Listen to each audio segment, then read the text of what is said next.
está con nosotros María Luisa del Río.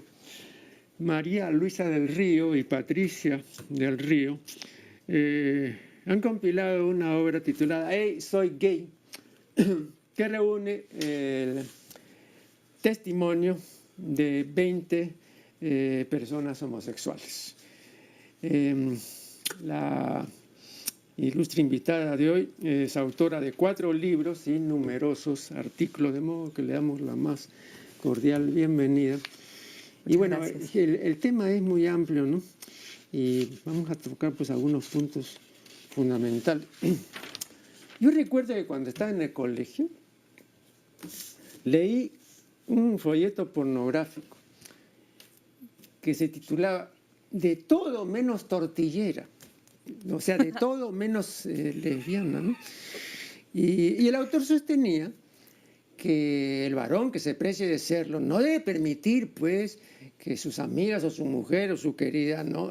tenga contacto con otra mujer, porque no solamente no va a poder depararle la satisfacción que le puede deparar un varón, sino que además la va a enviciar, o la va a malear, o la va a corromper, ¿no? Y entonces, todo era un alegato, ¿no? en favor del coito heterosexual, ¿no? Y una denigración del coito lésbico, ¿no?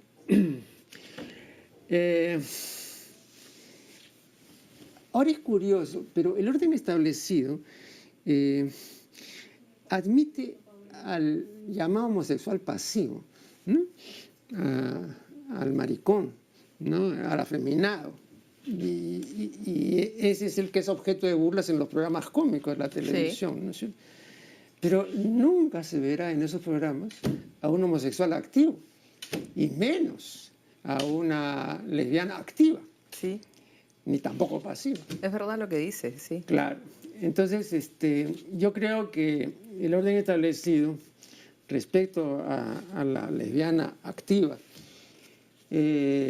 recela porque ve en ella a una competidora del varón. Y como me dijo una vez una lesbiana, me dijo, pero en esa competencia, pues, Marco Aurelio, van a salir derrotados completamente, ¿no es cierto? Porque nosotros podemos hacer cosas que no puede hacer un varón, sencillamente. Para comenzar, conocemos, pues, la anatomía y la fisiología de otra mujer, pues, mucho mejor que el varón, que no conoce nada de eso. Ese es un hecho. Y además, y me dijo, sacó la lengua, que era muy grande, una lengua además de esas plegadas, así que se enrolla, ¿no? Que es una cuestión de fábrica genética, no se puede hacer eso. Y además me dice, este es mi instrumento de trabajo. Ah, sí. Claro. Entonces, con esto, pues, un pene no puede compararse. Bueno, efectivamente le dije, claro, no se puede comparar. Entonces, recela de esta virago, ¿no? Y, claro, finge ignorarla, por eso no aparece, digamos, en los medios. Y la otra, la llamada, pues, pasiva, pues, también está, pues, en la trastienda, ¿no? ¿Cuáles son tus comentarios al respecto? Yo creo, en el caso de pasivo y activo, que son conceptos que se están diluyendo con el tiempo, y me parece interesante. Yo a este camino, por llamarlo así, he llegado tarde, por falta de oportunidad, porque no descubrí en mí la homosexualidad antes de los 38 años. En este caso no se trata de hablar de mí, se trata de lo que he podido descubrir gracias a que he llegado tarde, ¿no? Y veo que esa diferenciación entre activos y pasivos, como le digo, se está diluyendo, tanto entre hombres como entre mujeres. Creo que hacer comparaciones entre mi lengua de mujer y cuánto conozco yo el cuerpo de una mujer porque soy mujer y yo le gano al hombre, son absolutamente innecesarias y que vienen de cierta falta de autoestima o complejo que hace que uno tenga que enseñar el tamaño de lo que tiene o la billetera o cosas que no tienen por qué entrar en competencia. Yo creo que el sexo heterosexual es fantástico y creo que el sexo homosexual lo es para un 10% de la población del mundo, se calcula, y que hay miles mil razones por las cuales la gente se puede sentir atraída sexualmente, y no solo psicológicamente y emotivamente, sino sexualmente, por personas del mismo sexo. Personalmente no me interesa ni me parece que sirve para nada estar en esas comparaciones. Y en cuanto a... Perdón, pero quería hacer una observación. Sí. Los chinos de antes, de hace miles de años, nos han enseñado que hay dos principios, pues el yang y el yin, ¿no? Y eso es en general cierto. Entonces hay el principio activo, acometedor, y hay el principio pasivo, etcétera, ¿no? Entonces hay una interacción, y de esta interacción sale el Tao, que es el camino, la ruta, ¿no? La vía. Entonces no es una división que se haga a propósito, digamos, de determinadas actividades sexuales, sino es una determinación general, ¿no? A eso me refería, ¿no? Claro. Yo no creo que, digamos, dos yang en una reunión funcionen, ¿no? Yo creo que en un acto sexual mientras dura, hay un activo y un pasivo en la medida en que uno puede estar más arriba, más abajo, uno más dando, el otro más recibiendo. Pero estos roles son perfectamente intercambiables durante el acto sexual y durante toda la vida. Entonces no creo que nadie pueda ir por la vida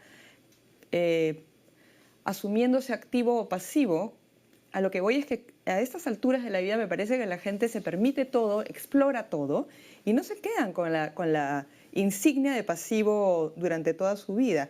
Creo que eso pasaba más antes también. No, pero la dualidad y la oposición siempre existen, pues, ¿no? Es decir, ya no será lo único que ellos ven, pero que un día yo sea pasivo y otro día activo y al revés, pero siempre esta dualidad se manifiesta, ¿no? A eso iba. Se manifiestan en el acto sexual, que tampoco es tan distinto el acto sexual entre dos personas del mismo sexo que entre dos personas de distinto sexo.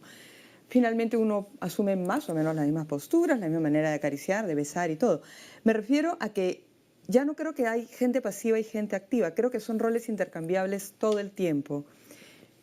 Creo, personalmente. Y en cuanto a lo que usted dijo de los programas de televisión donde se sigue haciendo escarnio y burla del amaneramiento, creo que tiene que ver, y usted dijo y siempre con los pasivos, creo que tiene que ver con esta idea hipermachista de que un hombre que quiere penetrar a otro hombre en su calidad de hombre supuestamente hetero no tiene nada de gracioso ni nada de particular porque sigue siendo un hombre y un hombrote, mientras que el que quiere recibir, ese es el marica, ¿no? En este lenguaje vulgar de la televisión. Y una mujer, bueno, lo de la mujer ya ni risa da porque por el mismo principio machista, ¿cómo va a venir alguien a definirse, a querer comportarse como un hombre en una relación sexual, ¿no? Entonces, por eso es que yo creo la única cosa que se ha puesto en el escenario para hacer reír a los demás es al pasivo, porque es como la víctima, es como ese ser susceptible de ser penetrado por todo tipo de hombre que se respeta, ¿no? Pero mi lectura es ligeramente diferente.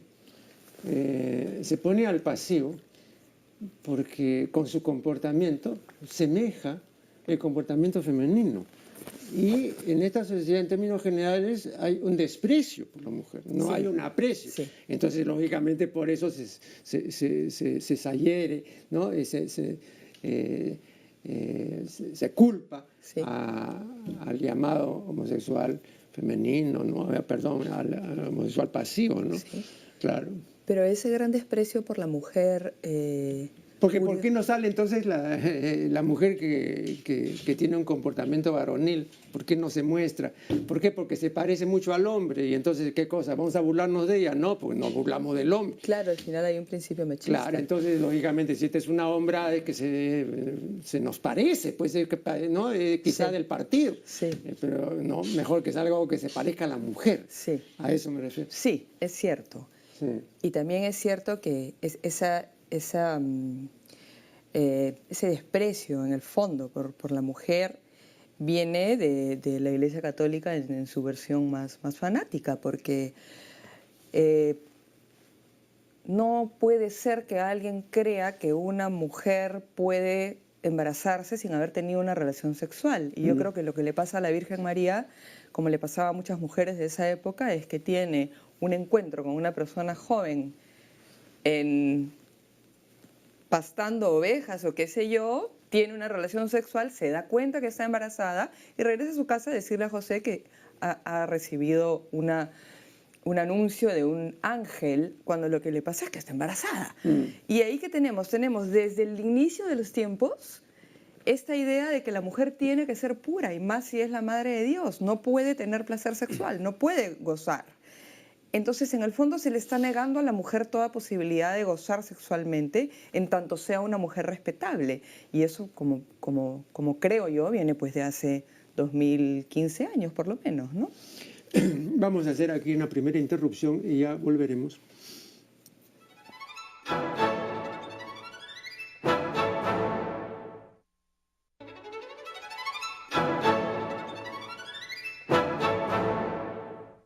Estamos dialogando con María Luisa del Río. Dice la autora que ha optado por el amor entre mujeres porque le parece más perfecto. Te lo dice en la página 158. No, perfecto es el mayor grado pues, de excelencia, ¿no?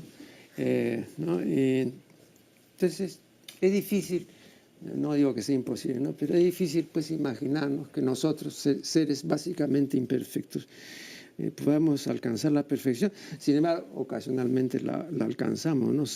Al menos según este caso, ¿no? Y yo me permito insistir en ello porque la consecución amorosa, ¿no? Lograr lo que uno considera en ese momento el amor, ¿no? Y lleva consigo otros dos conceptos que me parecen esenciales para la consecución amorosa, ¿no? El primero es el conocimiento. Ya Leonardo en su tratado dice, el amor sin el conocimiento no basta. Y el otro es la dilección, o sea, la ternura, el cariño, la diligencia para con el otro, ¿no? Porque amor, en latín, tiene un sentido pasional, preferentemente pasional. Y los estudiosos siempre comparan el amor de amare y la dilección de diligere. Esta dilección, ¿no? Es un amor más tierno, ¿no? Más razonado, es el afecto, el cariño, etc. No es la pasión. En cambio el otro sí. Pero claro, entonces si tú sabes eso, entonces sumas a estas dos cosas el conocimiento y juntas. Sí. Y entonces sale ya, digamos, algo más completo, ¿no? Pero eso rara vez se puede lograr, ¿no? O sea, hay un dicho que yo cité en uno de mis artículos donde se dice, uno ama no lo que quiere, sino lo que puede, y cuando puede y como puede. Entonces, claro, a mí, yo cito esto, que repito, tiene una larga tradición, porque no es mío, ya lo había dicho Leonardo, y antes lo había dicho Terencio, en realidad Leonardo estaba parafraseando a Terencio, después lo han dicho personas pues gran autoridad como José Ortega y Gasset y otros, ¿no? Pero yo no sé pues si ahora se puede hacer, digamos, esa conjunción, ¿no? Porque para eso se necesitan también cualidades especiales en la profesión del amor. Yo no digo que no exista, ¿no? Pero en Occidente particularmente el amor tiene un estatus muy elevado. En realidad solo en Occidente. Sí. Por ejemplo, en Oriente o en el Islam, por ejemplo, el concepto de amor no es primario. ¿No? Pero para nosotros el amor es absolutamente, digamos, ¿no? Sí. Yo recuerdo que una autora sueca, si no me equivoco, escribió hace algunos años un libro titulado muy bien, porque era sobre este asunto del amor. Y del libro el título decía, y líbranos del amor. ¿no? Así como libramos del pecado, así libramos del amor, pues, ¿no? Porque bueno, los mil y uno inconvenientes que también tiene el amor. Sí. Claro, entonces quería oír algunas consideraciones al respecto. Personalmente siempre he sentido mejor comunicación con las mujeres. Sin embargo, esta nunca se manifestó como deseo sexual hasta cierta edad, por las razones que desconozco. No creo que se haya debido a una represión, porque en general no soy una persona reprimida. Creo que se debió simplemente a que no me enamoraba de una mujer hasta cierta edad. Pero sí ya era un síntoma que yo siempre tenía una comunicación mucho más profunda con mujeres y tengo amigas que siguen siendo mis amigas, que han sido muy compinches conmigo. Sí.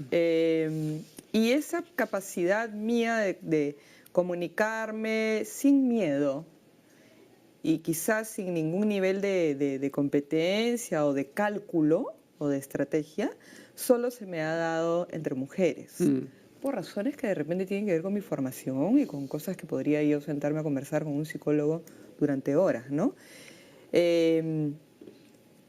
Quizás por eso digo más perfecto y quizás lo que debería decir es menos imperfecto. Y en todo caso era una posición totalmente personal y subjetiva, ¿no? Sin embargo, mis experiencias me dicen que las relaciones entre mujeres pueden ser tan imperfectas y asfixiantes y traumáticas como pueden ser entre hombres y mujeres. Sí, pero eso no se trata del amor, ahí, ¿no? O sea, ahí el culpable no es el amor. Claro. El culpable no es el amor, ciertamente, sí. Sino son los propios defectos y deficiencias que tenemos los seres humanos, ¿no? Incapacidades y discapacidades. Cuando digo eso, creo que me refiero a la comunicación entre mujeres, que para mí siempre ha sido más completa, y quizás de una relación lo que espero es esa comunicación que me permite estar cómoda todo el tiempo, ¿no? Y que me hace sufrir menos entre mujeres que lo que puedo haber sufrido con hombres, que no quiere decir que no sufra. Ahora, voy a cumplir 47 años y ya no estoy detrás del amor que me hace sufrir. Me parece que cualquier relación en la que haya sufrido he perdido mi tiempo, sean estas con hombres o con mujeres. Perdón, pero hay dos clases de sufrimiento. Hay un sufrimiento útil que mejora a la persona, porque gracias a ese sufrimiento la persona enmienda errores, progresa, etc. Y hay un sufrimiento inútil, un sufrimiento estúpido. La mayor parte de la gente sufre estúpidamente, ¿no? Pero creo que sufrir está bien, ¿no? O sea, todo lo grande que se ha hecho es también a través del sufrimiento, ¿no? No concibo que haya algo que valga la pena que no haga sufrir, en este sentido positivo, ¿no? Yo creo que cualquier sufrimiento que nos mande la vida, que tiene que ver con acompañar a la persona que amamos en algún problema inmenso, en una enfermedad o en un sufrimiento, nos puede hacer crecer. Pero el sufrimiento simplemente por perversión, por el sádico y el masoquista, o por ese juego mal entendido quizás de la juventud de no amarse bien y de no querer sentirse amado porque queremos la adrenalina de la búsqueda constante, de la conquista constante, esa incertidumbre, ese piso que no para de moverse, lo he vivido más joven y ya no lo valoro, me agota, soy madre, en todo caso los sufrimientos que me pueda traer la vida de repente van a venir en mi maternidad o en mi relación con mi familia, con cosas que están conmigo y que yo ya no puedo cambiar. Pero elegir a una compañera para sufrir por incertidumbre, por desamor, por falta de honestidad, es algo que no volvería a hacer nunca más, bajo ningún motivo, bajo ninguna fuerza de atracción. Es imposible a estas alturas que sean más fuertes que mi necesidad de estar tranquila, ¿no?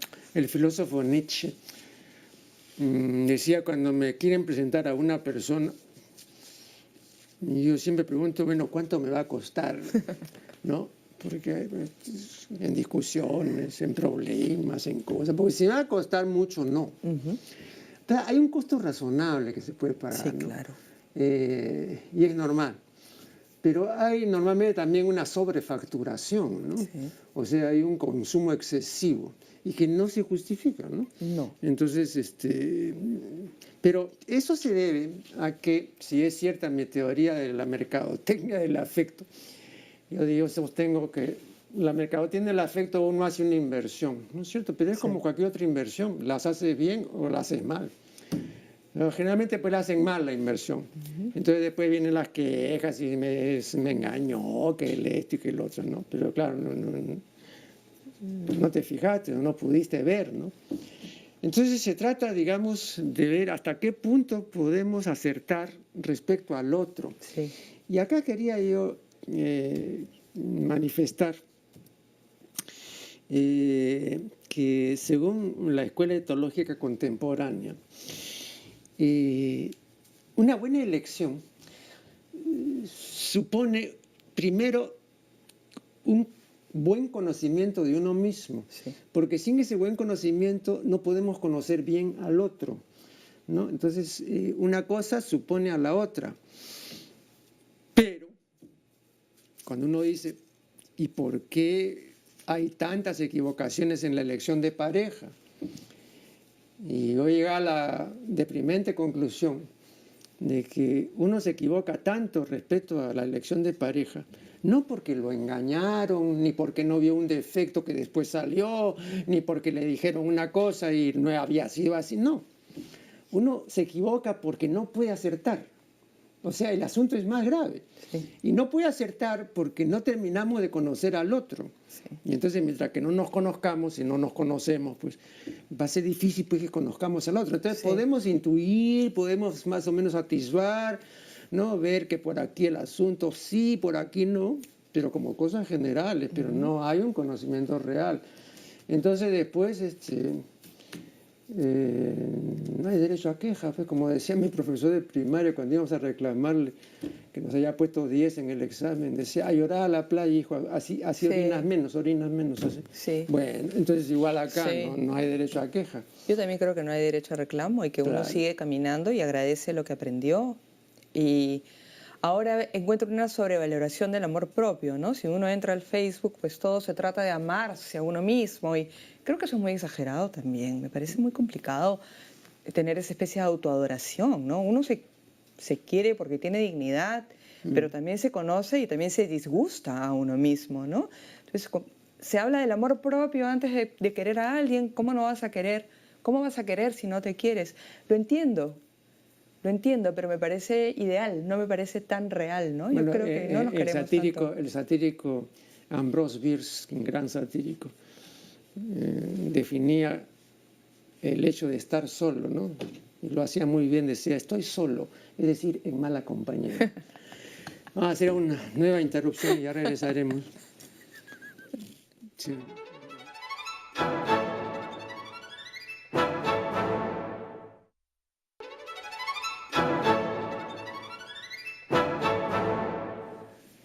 Seguimos dialogando con María Luisa del Río. En la década de 1960, un personaje de la política, o mejor dicho, de la politiquería nacional, era Eudosio Rabines. Y entre otras cosas, Eudosio Rabines, en la década del 60, publicaba un semanario que se llamaba Vanguardia. Y en ese semanario, entre otras cosas, atacaba al comercio. Y no había, pues, número donde no hubiera un ataque al comercio, ¿no? Y el comercio nunca le contestaba. Nunca. Y el otro seguía atacando. Incluso llegó a tener un programa en el Canal 9. Llegó a tener un programa en el Canal 9. Lo recuerdo muy bien. Pero el comercio siempre silencio, ¿no? Entonces un día los periodistas, pues ya inquietos por tanto silencio, abordaron al doctor Francisco Miro Quesada Cantuaya, que por entonces dirigía, si no me equivoco, el suplemento dominical. Y le dijeron, oiga, ¿y por qué el comercio nunca le responde a Rabines? Y entonces dijo, es que a esos microbios les administramos la penicilina del silencio. Claro. Entonces, sencillamente, es la mejor penicilina. Pues, Sí, claro. aquí estamos tratando de tema lésbico, y lo estamos diciendo, ¿no? Y estamos argumentando, etcétera. Pero si esto no se dice, no existe, ¿no? ¿No? Esa parte a mí me parece capital, ¿no? Porque gran parte del desconocimiento y de los resquemores y de los rechazos y todo se debe a la pura ignorancia. Sí. Entonces, con este programa, pues no digo que con este programa baste, ¿no? Pero por lo menos algunos, pues... Por ¿no? supuesto, hay que hablar del tema, claro, y hay que hablar con los niños también.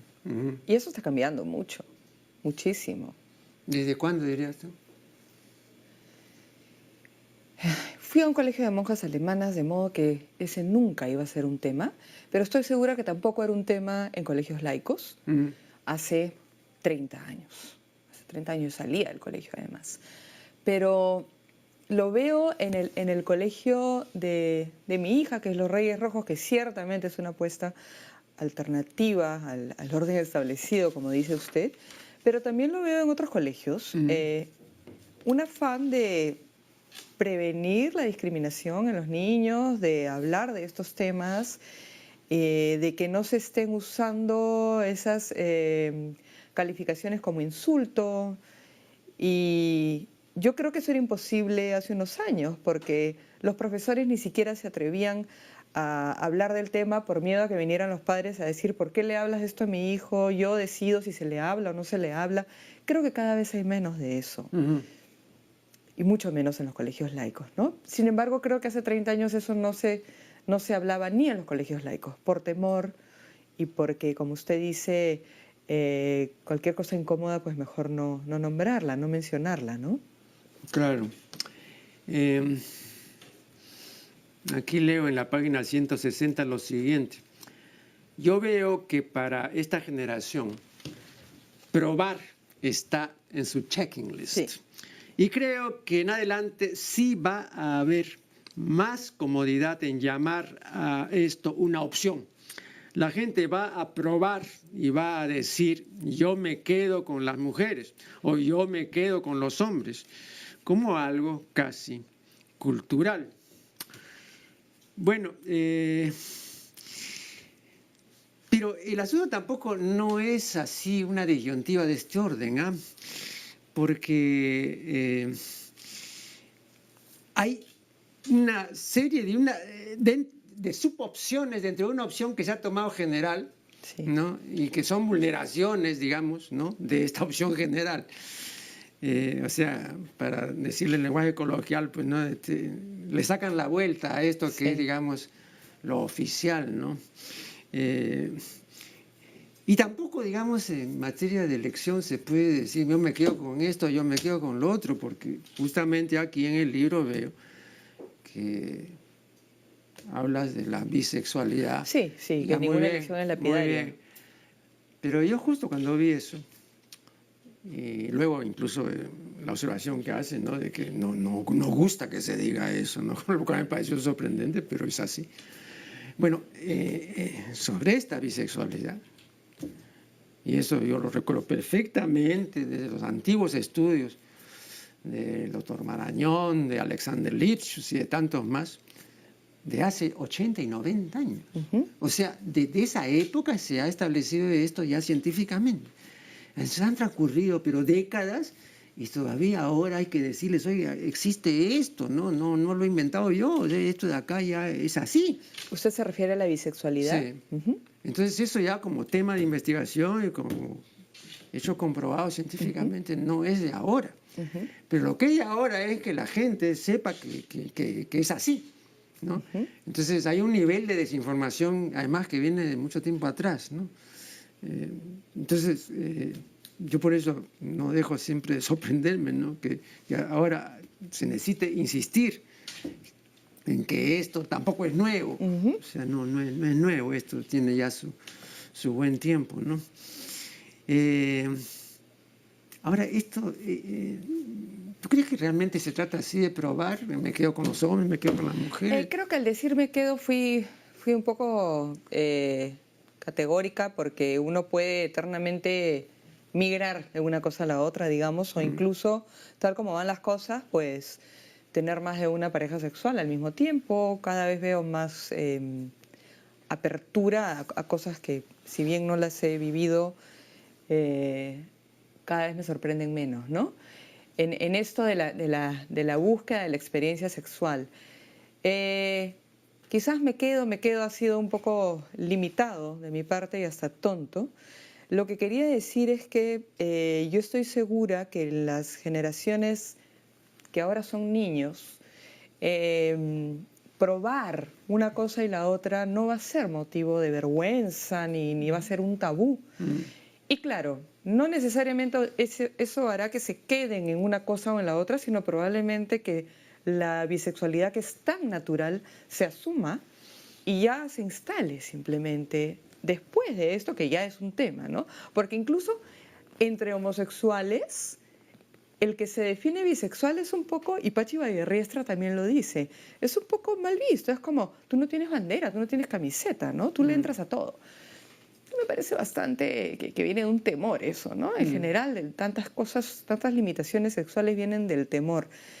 Lo que quiero decir, y no quiero ser redundante ni insistir tanto en el tema, es que no creo que haya ningún reparo en las personas que ahora son niños, que están de repente en la primaria todavía, incluida mi hija y sus amigas y sus amigos, de experimentar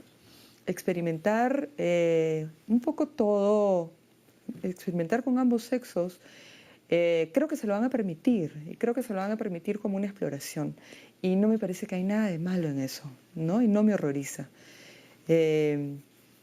Eso va a desdramatizar un poco el tema, porque a mí me ha pasado conversando con homosexuales que yo he dicho que creo que sí puede ser una opción, y mucha gente se molesta y me dice, yo nunca hubiera optado por este camino tan duro. Yo no podría haber optado por tener que esconderme de mis padres, por tener que esconderme en mi entorno laboral, por tener que vivir esta vida tan complicada y tan dura.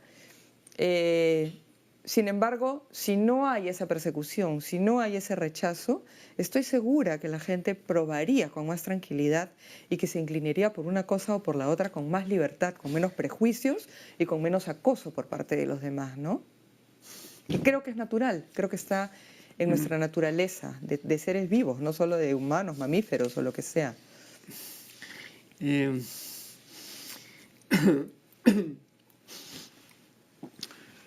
Yo hace algunos años publiqué un trabajo titulado La eyaculación precoz como disfunción específica del coito heterosexual. Y demostraba que entre homosexuales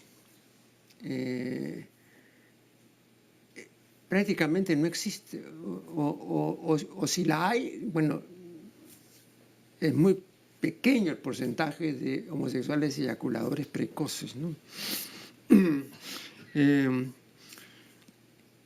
Se han dado varias explicaciones de esto, no voy a detallarlas ni nada, porque sería extenso, ¿no? Pero la distinción sí me pareció importante. ¿Por qué en un caso sí y por qué en el otro no? ¿No? ¿Por presión social quizás? ¿Por presión social? No, pero aquí estamos hablando de una realidad, digamos, ya copulatoria. O sea, lo otro puede ser un patrón de conducta sexual que aprueba la sociedad o que no lo aprueba. Sí. Pero aquí es un hecho que ocurre, digamos, en función copulatoria. Y en ese hecho, ¿no? Entre homosexuales no se produce la eyaculación precoz. ¿Y por qué pasará eso? Incluso yo recuerdo que en la muestra extensa de Masters y Johnson, que comprendía 340 casos, me parece, solo hubo 2 eyaculadores precoces entre... en el universo homosexual de esa muestra, digamos. Y entonces la de proporción pues era así llamativa, claro, ¿no? Claro. Era llamativa, ¿no? Claro, hay una serie de explicaciones. El Edipo mal resuelto, la misoginia y el temor a la mujer, ¿no? El temor a la castración y también a lo que yo llamo el deslechamiento, ¿no? Esto se me ocurrió porque un día a un vendedor ambulante, ¿no? Oí que estaba dialogando con una comadre ahí, muy popular todo, ¿no? Y entonces la comadre pues estaba embarazada. Y entonces el hombre le decía, ¿no? Oiga, pero usted ya con eso que viene, ya son 8 hijos, ¿sí? Ya mucho, pues, comadre, le decía, ¿no? Usted lo ha deslechado al hombre, ¿no? Entonces hay siempre esto de que, digamos, la mujer pues te va a deslechar, o sea, te va pues a secar, ¿no? Te succiona. Y bueno, claro, ¿no? Entonces te va a quitar la energía. Bueno, pues están indicando que un último corte y ya volveremos.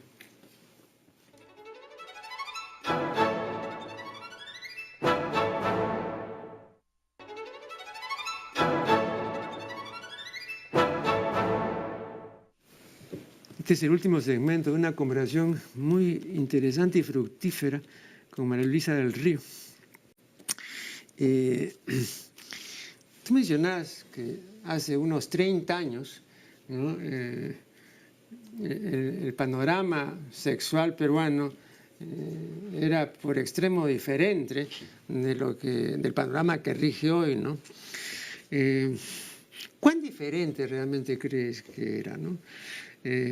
Porque hace 30 años todavía había una serie de tabúes y había una serie de ideas equivocadas o disparatadas acerca de lo sexual, ¿no? Yo recuerdo que un poco antes, no 30 años, pero hace 40 años, yo había comenzado a exponer una serie de planteamientos esclarecedores de la problemática sexual en un programa que yo tenía en el canal 11 que se llamaba La Hora Sexológica, que se transmitía los miércoles a las 9 de la noche, ¿no?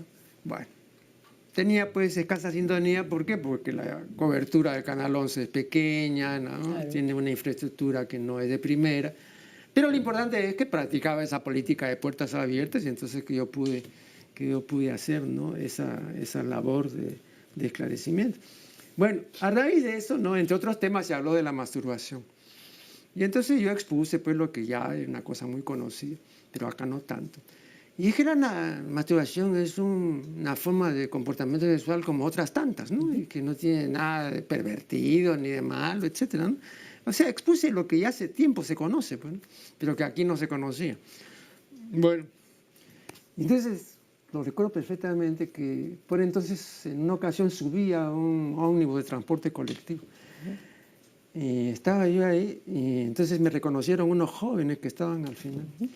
Y entonces comenzaron a hablar y dijeron, oye, fíjate, ese que está ahí es de Neri, sí, pues ese que está en la televisión ahora, ¿no? Y oye, pero ¿sabes lo que está diciendo? Que la paja es buena. Que dice que no, que esas ideas y todo, no, pero ¿cómo puede ser? ¿No? Estaban en contra. Eran jóvenes. ¿No? Yo, ¿qué estaba diciendo yo? Ahora ya eso no sucedería tal vez, pero hace 40 años sí eso lo he vivido. Me decía, oye, fíjate, este es el que dice pues que es bueno. No, pues ya se está pasando, ¿no? Parecía un exceso. Y yo he recibido muchas cartas, en esa época no había correo electrónico, de gente pues, que protestaba, ¿no? Porque esas ideas podían llegar a los hogares y... ¿no? Sí. Entonces, repito, no ha cambiado tanto el asunto. Y ya desde esa época, digamos, había unos prejuicios bien arraigados. ¿Usted diría que persisten? ¿Siente que no han cambiado tanto? Yo diría que acá ahora aparentemente hay gente que dice que ahora no, somos más libres y que todo eso. Pero yo voy, por ejemplo, por un hecho concreto, ¿no? Me refiero a que en la televisión no hay ningún programa ahora, salvo en este canal, y desde hace mucho tiempo, no ahora tampoco, donde uno pueda exponer libremente sus ideas sobre el sexo y sobre la religión y todo. No hay programa cultural. En la década del 80 todavía, me parece, el Canal 4 tenía un programa cultural a cargo de Lores a las 11 de la noche, pero estaba ahí. Y había antes en el Canal 9 un programa cultural a cargo del doctor César Miró, que era muy bueno, etcétera. Pero ahora no los hay. O sea, ahora hay una desaparición cultural en los canales comerciales Entonces esto viene a ser como un bastión, ¿no? Como un Sí, sitio, claro. un reducto donde todavía se defienden ciertas cosas. Claro. Claro, Y qué bueno que lo haga usted y qué bueno que lo haga en el canal del Estado. sí. Y sé que este canal llega Bueno, a a todo el muchos Perú, lugares ¿no? donde Sí. con las justas hay una cabina de internet, donde se la pelean 3 niños para jugar en las tardes y nada más, ¿no? Y lo que yo creo es que con la internet, con la globalización de la información, estamos recibiendo tanta información, tanta, no necesariamente de calidad, pero tal cantidad, cada minuto, cada hora, que al final uno se acostumbra a escuchar ciertas cosas y deja de horrorizarse. Ujú. Eh, yo creo que eso ha influido mucho en que la gente ahora, las abuelas o la gente mayor, soporte que se hable de ciertos temas. A veces se ríen, a veces no quieren opinar, pero yo ya no veo un cállate, no puedes hablar de eso, o quién te ha dicho eso. Ya nadie te pregunta quién te ha contado, quién te ha dicho, porque es obvio que lo has visto, sobre todo en las redes, en internet, ¿no? Mm. Creo que eso ha ayudado para bien y para mal, también sirve para, para abusos, para atrocidades, para acosos, ¿no? Pero en general, yo creo que esta información electrónica, virtual, globalizada, que llega casi a todos lados, ha permitido que se hable más de estos temas, que se lea más sobre estos temas y que la gente se dé cuenta que no pasa nada, porque al final es miedo lo que tenemos, ¿no? Pero no pasa nada, no pasa nada por leer sobre la masturbación, no pasa nada por tener vecinos homosexuales, no pasa nada por tener hijos homosexuales. La sexualidad es una cosa totalmente privada y que en principio no tiene por qué ofender a nadie ni alterar el curso de las cosas. Y yendo ya a temas más sofisticados, porque a mí me parece que en el Perú, por ejemplo, es mucho más urgente socializar el tema de la homosexualidad que permitirle a la gente casarse, que también es un tema por el que se debe seguir peleando y debería ser un derecho. Yo creo que eso es bueno para un país en general. ¿Cuántos, hasta económicamente, cuántos negocios hay en torno a una boda? ¿Cuántos? ¿Cuánta gente que ahora vive de proveer de alimentos o bebidas o toldos o vestidos para bodas, desde la provincia y desde el pueblo más chiquito hasta la fiesta más sofisticada en el Golf de San Isidro, Para se lo que podría llaman oponer a que se casen los el homosexuales? catering? Claro, Sí. yo creo que en eso los chilenos, siendo más católicos, porque los chilenos hace muy poco han permitido el divorcio, por ejemplo, han sido más prácticos y han legalizado un asunto que mueve la economía de un país y que ordena un poco las cosas. Al final todos queremos poder darle un seguro médico a nuestra familia, todos queremos compartir tranquilamente herencias, ser recibidos en algún lugar porque hemos llegado con nuestra pareja, que no se nos mire raro, estar cómodos, salir más, consumir más, no vivir escondidos. Hasta la economía se movería con eso, ¿no? Pero acá todavía somos un poco prácticos para esas cosas. Yo siento que el Perú está muy ideologizado en todo, en las protestas mineras, en la actitud reaccionaria ante la legalización de ciertas cosas que no afectan y que por el contrario ayudan a una sociedad más madura y más económicamente más activa también. Y que sin embargo estamos pasito a pasito caminando y que las redes sociales y la internet en general tienen mucho que ver con eso. Eso no había pues hace 30 años, ¿no? Hace 30 años uno escuchaba del amigo, escuchabas tantas versiones de cómo nacían los niños y a veces las más aberrantes, y por fin alguien te decía la verdad y decías, ¡qué asco! Ahora un niño no diría qué asco, porque se imagina a sus padres besándose o teniendo relaciones sexuales, porque lo ven todo el tiempo, ¿no? Nosotros, ¿qué oportunidades teníamos de ver un acto sexual en algún tipo de pantalla? Yo ninguna, y no porque no me dejaran ver, mis padres no eran controladores, porque no la había.